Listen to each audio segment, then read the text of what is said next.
بسم الله الرحمن الرحيم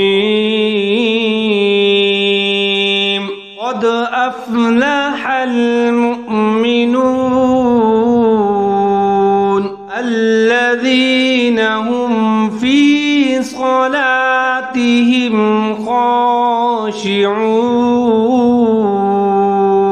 والذين هم عن اللغو معرضون والذين هم للزكاة فاعلون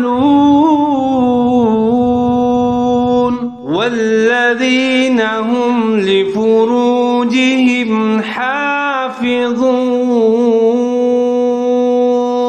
إلا على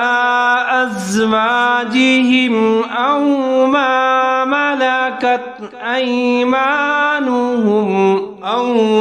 ملكت أيمانهم فإنهم غير ملومين صدق الله